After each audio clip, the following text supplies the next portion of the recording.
Siyempre, hinahangaan namin po yan si Pugong Biyahero eh. Tumutulong po yan sa mga mahihirap. Katuwang po yung aming mababait na sponsor dyan. Tulad po ni Tita PB Love. O, alangan po hindi namin ipagtanggol yan. Di ba po? Wag na po tayo magsalita po ng mga kung ano-ano na masasama. Lalo na po sa ating Pugong Biyahero, sa ating mga sponsor po na tumutulong lang po naman. Mabuti nga po na yan sila tumutulong eh.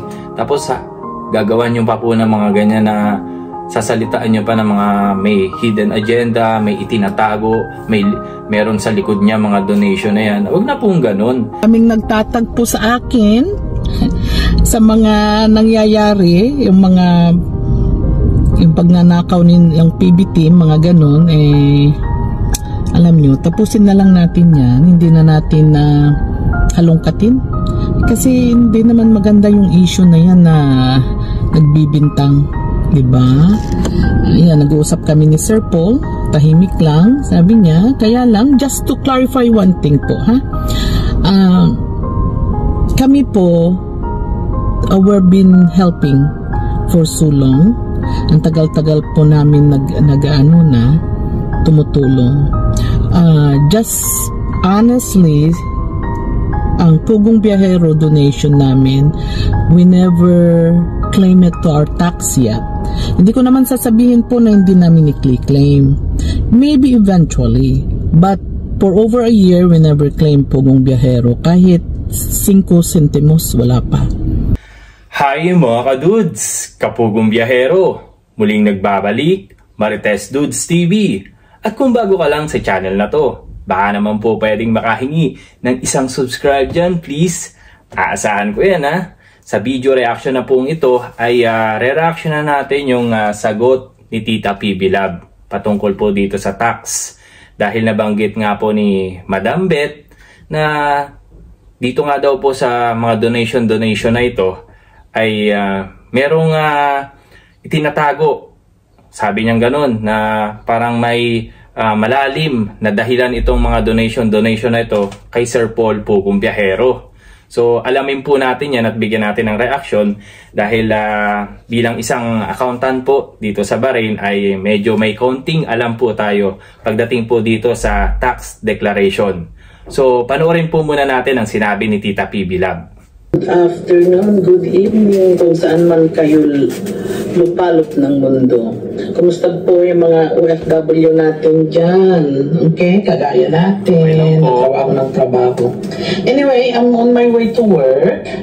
Trabaho muna tayo. Busy. Okay, kaya lang ito para maraming nagtatagpo sa akin sa mga nangyayari, yung pagnanakaw ng PB team, mga ganun, alam nyo, tapusin na lang natin yan. Hindi na natin halongkatin. Kasi hindi naman maganda yung issue na yan na nagbibintang, diba? Ayan, nag-uusap kami ni Sir Paul, tahimik lang, sabi niya, kaya lang, just to clarify one thing po, ha? Kami po, we've been helping for so long. Ang tagal-tagal po namin tumutulong.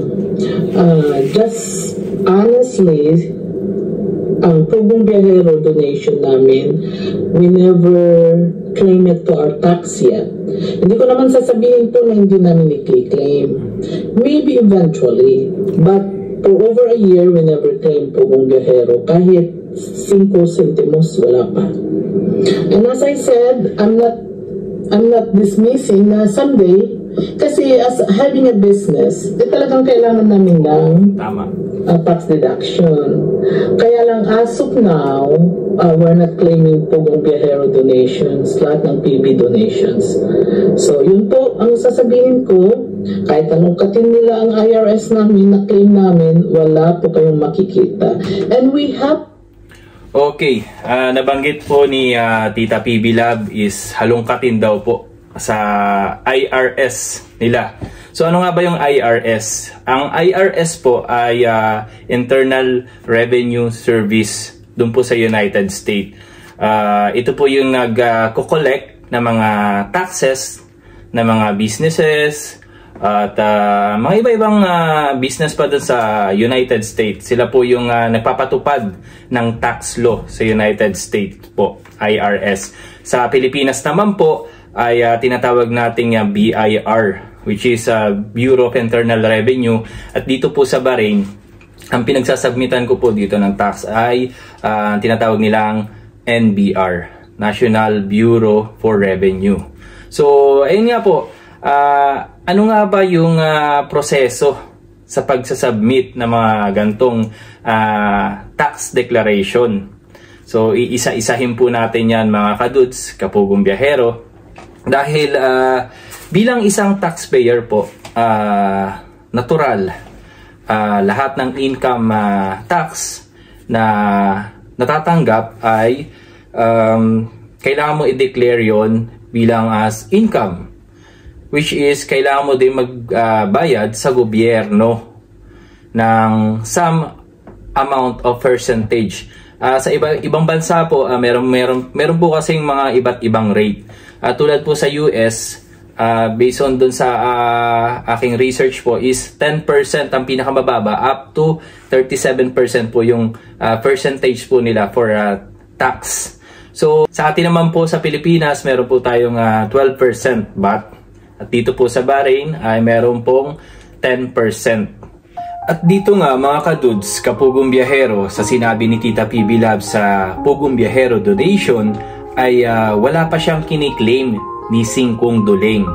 Ayan po, malinaw po yan, Miss Beth, ni Singkong Duling wala pa pong kiniklaim. Which is sinasabi po ninyo na sa likod nito ay merong tinatagong hidden agenda. Parang ganun eh.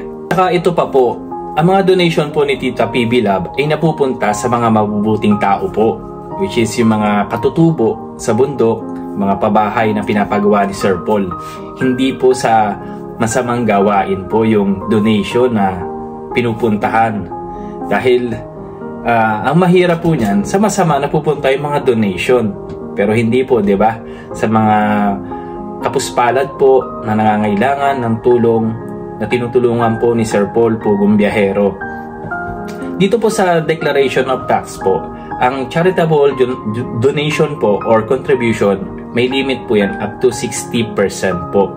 Ayan po, 60% deducted to her or his AGI. Ano po ba yung AGI? AGI po is Adjusted Gross Income. Dito po, sa AGI po, kukolektahin mo lahat ng income mo for the whole year. Tapos, yun po, sa mga donation, invoices, na tinatawag na tax return, yun po yung sinasabi ni Tita PB Lab na hindi niya pa po kiniklaim yet as of now. Na sinasabi po ni Miss Beth na hidden agenda. Paano po ang masasabi niyong hidden agenda po yun? Yung pong donation napupunta sa mga mabubuti at nangangailangan na mas nangangailangan ng tulong po natin mga katutubo. Hindi lang po mga katutubo, yung mga kababayan natin na talagang hikaw sa buhay, na hindi na talaga kayang matulungan pa ng gobyerno. Kaya malaking tulong po ang ating mga charity vlogger po pagdating po sa ganyan, dahil nakakatulong din po sila sa gobyerno natin. Yun po. So, ayun nga po, sa sinabi ni Tita PB Lab, she never claimed it yet for now. Pero syempre naman po, karapatan po ng taxpayer na makolekta yung kanyang tax return, no? Sino ba naman ang aayaw nun, 'di ba? Pero yung tax return na yun is nagagamit naman ni Tita PB Lab in a proper way, in a good way, na naitutulong po natin sa mga katutubo ni Sir Paul, ni Pugong Biyahero.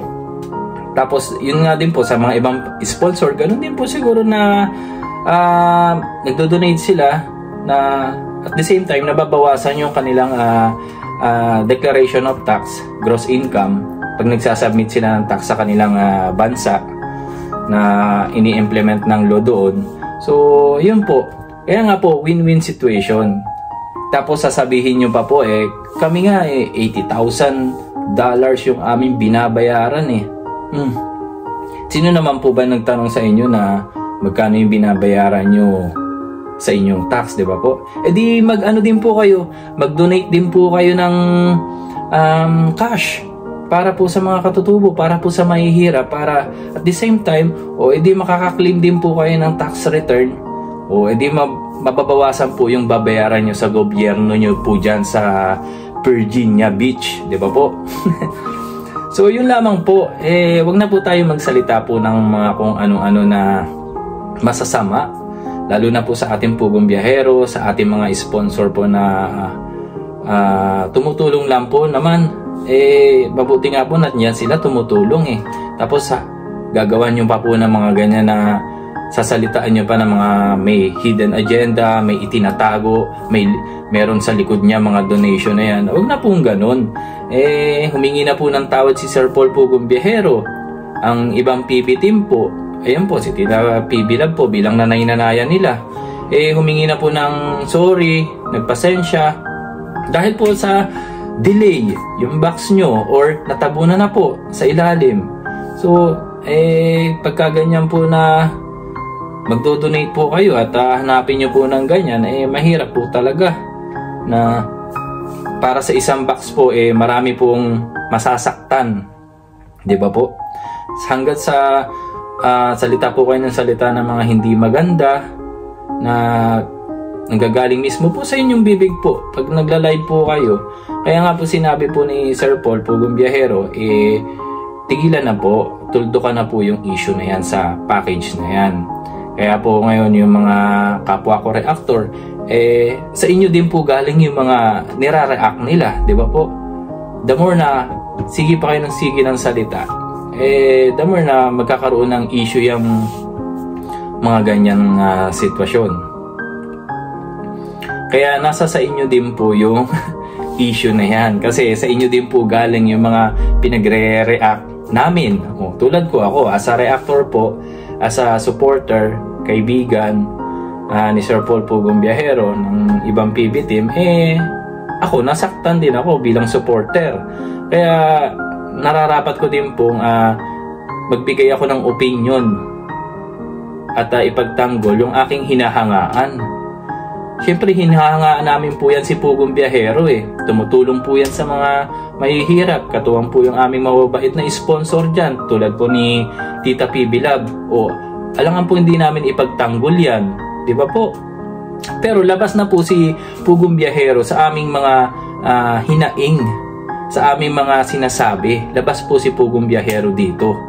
Hindi po siya, wala po siyang sinasabi. Tultukan na po niya yung patungkol sa package. Ito po ay sarili po naming opinion, sarili naming hinaing at malasakit kay Sir Paul Pugong Biyahero. Pinagtatanggol lang po namin sila, PB team, sa kanilang natanggap na mga salita mula po sa inyo, Miss Beth. Ayun po. Alam niyo naman din po sa inyong sarili, 'di ba? Nag-live po kayo. May mga video po na na-record na mga ibang reactor, mga ibang vlogger. Recorded po Kaya hindi nyo po masasabi na hindi ko yan sinabi. Sino nagsabi niyan? Di ba po? Hindi kami magsasalita ng isang bagay na makakasakit din po sa damdamin ng ibang tao. Nagbe-base lang po kami sa kung ano yung nakikita at naririnig namin. Sasabihan mo yung aming hinahangaan na ganyan. Nagnakaw, kumuha. Di ba? Masakit yun sa amin. Sinusuportahan namin yun, sinusubaybayan namin yun, tapos pagsasalitaan nyo po ng ganun. Di ba po? Para sa amin, talaga ipagtatanggol namin po yun. Hindi nyo kami mapipigilang ipagtanggol si Sir Paul at ang buong PB team. Karapatan po namin yun bilang supporters niya, bilang reactor niya. Ipagtatanggol po namin yun. Kaya sa inyo po, Miss Beth, kung wala naman po din kayong sasabihin na maganda, tumahimik na lamang po kasi parang lumalalim pa na lumalalim yung issue na hanggat nagsasalita po kayo ng pangit sa kay Sir Paul o sa ibang PB team man, lalalim at lalalim. Kayo din po, magkakaroon ng issue. Nakikita nyo po ba sa social media yung mga mukha ninyo nagkalat na po? Di ba po? Di ba? Hindi nyo man nararamdaman yung sabihin nyo na wala akong pakialam, hindi ako tinatamaan, wala akong pakialam sa ganyan, hindi ako iiyak, hindi ako parang ganun pa ganun pa po yung niya So para sa akin po, bilang reactor po, tigilan na po natin yung pagsasalita ng mga masasakit na salita po na makakasakit sa damdamin ng ibang tao po. Na alam nyo din naman po, di ba? Tulad nyo, yung mga reactor na nagsasalita patungkol sa inyo, yun po ay base sa mga sinabi nyo din. Nagsasalita sila base sa sinasabi ninyo, base sa mga ipinakita at binigkas nyo dun sa inyong live. So ngayon may nag-react po na kamag-anak nyo, kaibigan nyo. So parehas po ang sitwasyon, di ba po? O bilang mga kaibigan nyo yun, bilang mga kakilala nyo yun, kamag-anak, pinagtatanggol kayo. So ganun din po kami bilang supporters at reactor ni Sir Paul Pugong Biyahero. So sana po maintindihan nyo po at sabi nga po ni Tita PB Lab at ni Sir Paul Pugong Biyahero na din na tigilan na po natin yung gantong issue at pangit po maganda po yung tumutulong na lang tayo ng tumutulong at yung mga nire-react natin is para sa mabubuti. Nakakahiya po, di ba? Sabihin na natin hindi nyo nararamdaman yung hiya, pero po yung nakakilala sa inyo na makikita yung mga ganun, ewan ko na lang po kung hindi nyo maramdaman na nakakasakit, di ba po? Tapos kung ano-ano po yung mga sasabihin, which is nagbe-base po sila sa mga sinasabi nyo din. Ganun po.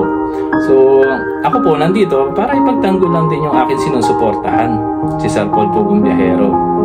Hindi lang bilang isang reactor, kundi bilang isang matalik na kaibigan po.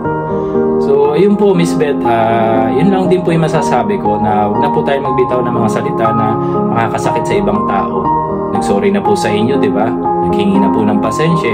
Ano pa po ba yung kailangan ninyo, di ba? Tsaka po dito sa package, nag-usap na naman po kayo ni Sir Paul personally, di ba? So, tigilan na po natin yan. May kanya-kanya tayong pinagtutuunan ng pansin, business, pamilya. So, doon na lang po tayo magtuon. So, wala napasok nyo po ang social media. Nag-live po kayo, nag-post agad kayo ng ganon. At sigurado, hindi na po kayo, bago nga po kayo sa social media, kaya hindi nyo po masyadong alam yung mga nagaganap dito sa loob ng social media. Talagang ganyan po. Ako po talaga, pag hindi pa po kayo tumigil, magdedire-diretso pa po yan. Nasa sa inyo po. Kayo, pinagkakakitaan kayo. Diba? Ako, kumikita ako sa inyo. Kapag ako nag-reaction ng ganito, kikita ako sa inyo. Pero kayo po, kikita po ba kayo? Diba? Hindi po. Pero hindi yun yung mahalaga Ang sa akin po is, tigilan na po natin yung issue. Huwag na po kayo magsalita ng mga kung ano-ano pa po. Na makakasakit po. Yun lamang po at ituloy po natin yung sasabihin ni Tita PB Lab. I never claimed na mayaman kami. From the beginning, I started my vlog. From the beginning, I started. Palagi namin sinasabi, we're not millionaires. Hindi po kami mayaman. Hindi po kami... But we live comfortably. Okay? I always grew up very poor. I always grew up as a katutubo. We have a very poor life and we struggle. And we make it happen where we live comfortably. Okay? Ayan po. Naintindihan na natin ng lahat. Panoorin niyo po ang aming ginawa ng asawa ko last night. We do a home visit, one of our patient. Okay? Para matapos na, tama na yan. Vibes na lang tayo. Love na lahat tayo. Ng Beth, lahat na po ng reactor, lahat po ng mga basher. We love you all. Okay? No, mga ganyan. Mga hatred. Hindi maganda po sa buhay yan. Hindi ka aasenso. Hindi, mabigat yan sa pakiramdam. Okay? Again, nagkamali ang PB team. We apologize. Kami ni Sir Paul, lahat ng PB team, we apologize for the mistake. But, yan na lang po. Hindi na po ako magko-comments. Wala na, this is the last time. Kasi, I just want to clarify about the tax. And again, as I said,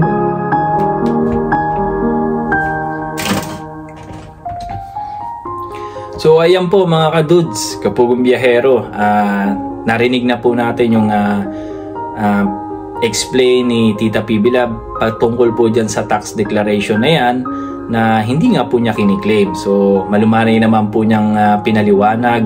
Napaka-humble po ni Tita PB Love at sobrang napakabait po niyan. Alam naman po natin yan, no? Mga solid supporters dyan ni Pugong Biyahero. So muli po, ito si Marites Dudes TV. Hanggang sa muli. Bye-bye!